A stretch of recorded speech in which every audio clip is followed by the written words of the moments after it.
శ్రీమాత్రే నమ. జయ గురు దత్తాత్రేయ నమ.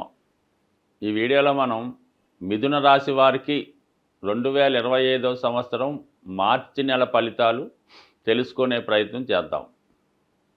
ఇప్పుడు ఈ మిథున రాశి వారికి రాశి యందు సంచరిస్తున్నటువంటి కుజగ్రహం చాలా వరకు జాతకుడిని అధిక శ్రమకి గురి చేయడం జరుగుతూ ఉంటుంది. తన సంపాదన పెంచుకునే ప్రయత్నంలో చాలా కష్టపడి జాతకుడు పనిచేయడం జరుగుతూ ఉంటుంది. తను ఊహించిన విధంగానే తన శక్తికి సామర్థ్యానికి తగు విధంగా ఫలితాన్ని పొందడం కూడా జరుగుతూ ఉంటుంది. చాలా కాలంగా ఇతరుల వద్ద ఉండిపోయినటువంటి ధనం, అలాగే మీకు పెద్దల ద్వారా అంటే మీ యొక్క పుట్టింటి ద్వారా కానీ అత్తవారింటి ద్వారా కానీ రావాల్సినటువంటి ధనం రావడం జరుగుతూ ఉంటుంది. ఈ ప్రయత్నంలో మీరు ఈ నెలలో ఏదైనా ఒక స్థిరాస్తి కొనుక్కునే ప్రయత్నం కూడా సఫలీకృతం అయ్యే అవకాశం ఉంది. దీనికి బలంగా ఎలా ఉందంటే 4వ స్థానంలో కేతుగ్రహ సంచారం, రాశియందు సంచరిస్తున్నటువంటి కుజుడు చతుర్థ దృష్టితో 4వ భావాన్ని వీక్షించడం, ఎంత అవకాశం ఉన్నా ఎంత ధనం ఉన్నా గురువు యొక్క అనుగ్రహం, గురువు యొక్క దృష్టి ఉన్నప్పుడు స్థిరాస్తి సమకూరడం జరుగుతూ ఉంటుంది. అంటే 12వ స్థానం అన్నది ఖర్చు సంబంధించిన స్థానం నుంచి గురువు 5వ దృష్టితో చతుర్థాన్ని వీక్షించడం వల్ల చాలా వరకు మీరు ఈ మార్చి నెలలో సొంత గృహాన్ని కానీ ఏదైనా ఒక స్థిరాస్తి కానీ కొనుక్కునే అవకాశం ఉన్నది. ఇక దాని తర్వాత ఏంటంటే మరి ప్రస్తుతం భాగ్యస్థానంలో శని రవిల యొక్క సంచారం జాతకుడికి వృత్తిలో అభివృద్ధి కలిగించే అవకాశం ఉంది. ఎవరైతే ప్రభుత్వ ఉద్యోగంలో ప్రమోషన్ కొరకు ఎదురు చూస్తున్నారో, లేదా వారసత్వంగా మీకు ఏదైనా పోస్టు రావాల్సి ఉన్నా, నామినేటెడ్ పదవి మీకు ఏమైనా రావాల్సి ఉన్నా ఈ సమయంలో మీకు వచ్చే అవకాశం ఉంది. అలాగే వృత్తిరీత్యా ఎక్కువగా ప్రయాణాలు చేయవలసి ఉంటుంది. ఇక మనకి ఇంచుమించుగా మార్చి 14వ తారీఖు వరకు భాగ్యస్థానంలో ఉన్నటువంటి రవి దశమ స్థానంలోకి మారడం జరుగుతుంది మార్చి ద్వితీయార్థంలో. అప్పుడు ఆటోమేటిక్గా రవి దిగ్బలుడై ఉండడం వల్ల అప్పుడు ఉద్యోగంలో ట్రాన్స్ఫర్ కానీ ఉద్యోగంలో మార్పు కొరకు కానీ చేసే ప్రయత్నాలు చాలా వరకు ఫలించే అవకాశం ఉన్నది.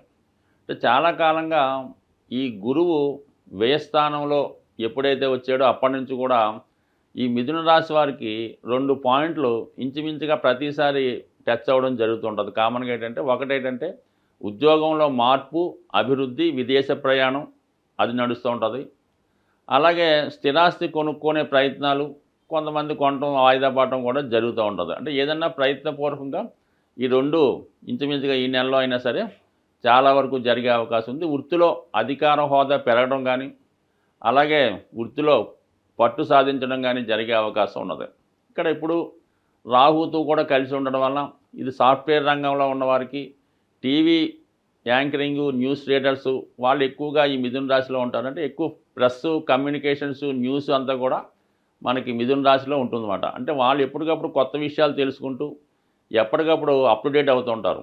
అటువంటి వారికి వృత్తిలో నైపుణ్యం పెరుగుతుంది, కొత్త అవకాశాలు రావడం జరుగుతూ ఉంటుంది. దానికి తగ్గట్టుగా మీకు ఎప్పుడైతే మీరు ఒక ఉద్యోగం నుంచి వేరే ఉద్యోగంలోనికి మారుతూ ఉంటారో అప్పుడు మీకు ఆటోమేటిక్గా మీ యొక్క జీతం కానీ వేతనం కానీ గ్రోత్ అవ్వడం జరుగుతూ ఉంటుంది. సో ఈ విధంగా మరి ఈ రాశి వారికి ఈ సమయంలో ఏదైనా కొత్త ఉద్యోగంలోకి మారడానికి అనుకూలమైన స్థితి ఏర్పడుతుంది. కొన్ని సందర్భాల్లో మీకు కాకపోయినా మీ యొక్క జీవిత భాగస్వామికైనా ఉద్యోగపరమైనటువంటి మార్పులు తప్పనిసరి.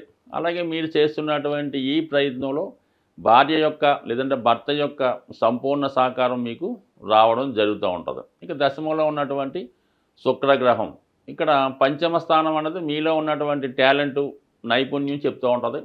దశమ స్థానంలోకి వెళ్ళడం వల్ల ముఖ్యంగా ఇది ఎవరైతే ఈ టీవీ కళారంగంలో ఉంటారో వాళ్ళకి మంచి అవకాశాలు రావడం, సినిమా నటులు, డైరెక్టర్లు వాళ్ళకి కూడా ప్రోత్సాహకరంగా ఉంది. అంటే అధిక వ్యయం అవుతుంటుంది, అధిక వేతనం లభిస్తూ ఉంటుంది, నేమ్ అండ్ ఫేమ్ పెరుగుతూ ఉంటుంది, చాలా బిజీగా గడపడం జరుగుతూ ఉంటుంది. ఇవన్నీ కూడా ఈ చిత్ర పరిశ్రమలో ఉన్నవారికి కానీ కంప్యూటర్ రంగంలో ఉన్న వాళ్ళకి కానీ చాలా వరకు అనుకూలించే గ్రహస్థితిగా మనం చెప్తూ ఉంటాం. బట్ ఏదైనప్పటికీ కూడా మరి బుధుడు దశమస్థాన సంచారం వల్ల ఏంటంటే ప్రస్తుతం ఉన్నటువంటి ఆదాయంతో పాటుగా అదనపు ఆదాయం కొరకు చేసే ప్రయత్నాలు కూడా చాలా వరకు ఫలించే అవకాశం ఉంది. ఇక కుజగ్రహ స్థితి ఉండడం వల్ల అంటే స్థిరాస్తి కొనుక్కునే విషయం పక్కన పెడితే ఏదైనా మీరు మాస్టర్ ఆర్ట్స్లో ఉన్నా, క్రీడా రంగంలో ఉన్నా, లేదంటే మీ యొక్క శరీర బలాన్ని పెంచుకునే ప్రయత్నంలో ఎక్కువగా శరీరాన్ని కష్టపెట్టే ప్రయత్నం చేస్తూ ఉంటారు. అలాగే ఏదో ఒక వృత్తిలో ప్రావీణ్యం సంపాదించే ప్రయత్నంలో అది ఫిజికల్గా కానీ మెంటల్గా కానీ ఎక్కువ శ్రమ పడుతూ ఇంకా మీ యొక్క స్టామినాని పెంచుకునే ప్రయత్నం జరుగుతూ ఉంటుంది. అంటే ఎక్కువగా ఈ కుజుని ప్రభావం వల్ల ఏంటంటే ఈ రన్నింగ్లో పాల్గొనేవారు, ఈ బాక్సింగు, ఇటువంటి మార్షల్ ఆర్ట్స్లో ఎక్కువ ఇంట్రెస్ట్ కలుగుతూ ఉంటుంది. అటువంటి వారికి ఈ సమయంలో వారి యొక్క కాంపిటీషన్లో బాగా సక్సెస్ సాధించే అవకాశం ఉంది. ఇదే పరిస్థితి ఏంటంటే మీరు ఏదన్నా ఈ మిలిటరీ సంబంధించినవి, నేవీ సంబంధించినవి, పోలీస్ డిపార్ట్మెంట్ సంబంధించిన ఉద్యోగాల్లో ప్రవేశం కొరకు ప్రవేశిస్తే, అందులో ప్రయత్నం చేస్తే మిగతా గ్రహాలు కూడా అనుకూలించడం వల్ల మరి ఈ సమయంలో ఇంచుమించుగా ఏప్రిల్, మార్చి, మే నెలలో మీరు ఏదైనా ఇటువంటి యూనిఫారం ధరించినటువంటి ఈ పోలీసుకు సంబంధించిన ఉద్యోగాల్లో ప్రవేశానికి అర్హత లభించే అవకాశం ఉంటుంది. ప్రస్తుతం ఈ మార్చి నెలలో గ్రహస్థితి ఆర్థిక పరంగా చాలా ఇబ్బందికరమైన పరిస్థితులు ఏర్పడే అవకాశం ఉంది. దానికి కారణం ఏంటంటే ధనాన్నిచ్చే శుక్రుడు రాహుతో కలిసి ఉండడం, అలాగే గురు శుక్రుల పరివర్తన, ముఖ్యంగా ఈ వృషభ రాశి, మీనరాశి ఈ రెండు కూడా శుక్రుని యొక్క స్వక్షేత్రం, ఉచ్చక్షేత్రాలు అవ్వడం వల్ల శుక్రగ్రహం లక్ష్మీ అవతారంగా భావించడం జరుగుతూ ఉంటుంది. కాబట్టి మరి ఈ ప్రభావంలో ఏంటంటే కొద్ది ఫైనాన్షియల్ టైట్ ఎక్కువ ఏర్పడుతూ ఉంటుంది, విపరీతమైనటువంటి ధన వ్యయం జరుగుతూ ఉంటుంది. దీని నుంచి బయటపడాలంటే ప్రతి ఒక్కరికి కూడా ధనం అవసరం కాబట్టి కొద్దిపాటి రెమెడీ అమ్మవారికి చేయడం వల్ల చాలా వరకు మీరు ఆర్థిక పరమైనటువంటి సమస్యల నుంచి బయటపడతారు.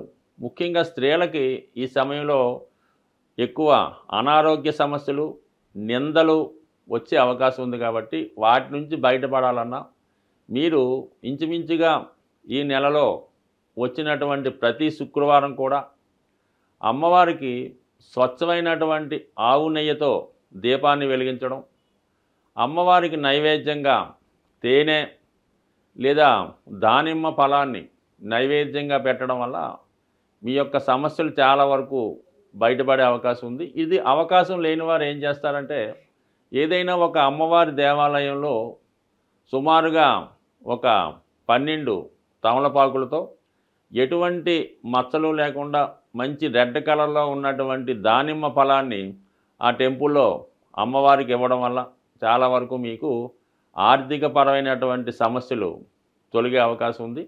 ఇంకా అవకాశం ఉన్నవాళ్ళు మీ గృహంలోనే అమ్మవారు లక్ష్మీ అమ్మవారికి ఎరుపు రంగు పూలతో అలంకరించి మరి ఆవు పాలు కొద్దిగా పంచదార వేసి నైవేద్యం పెట్టి, మీకు కుదిరితే లక్ష్మీ స్తోత్రాన్ని కానీ కనకదార స్తోత్రాన్ని కానీ పారాయణ చేసి మీరు పెట్టినటువంటి నైవేద్యాన్ని మీరు మాత్రమే, మీ కుటుంబ సభ్యులు మాత్రమే స్వీకరించడం వల్ల కూడా లక్ష్మీ అమ్మవారి అనుగ్రహం తప్పకుండా మీకు రావడం జరుగుతుంది.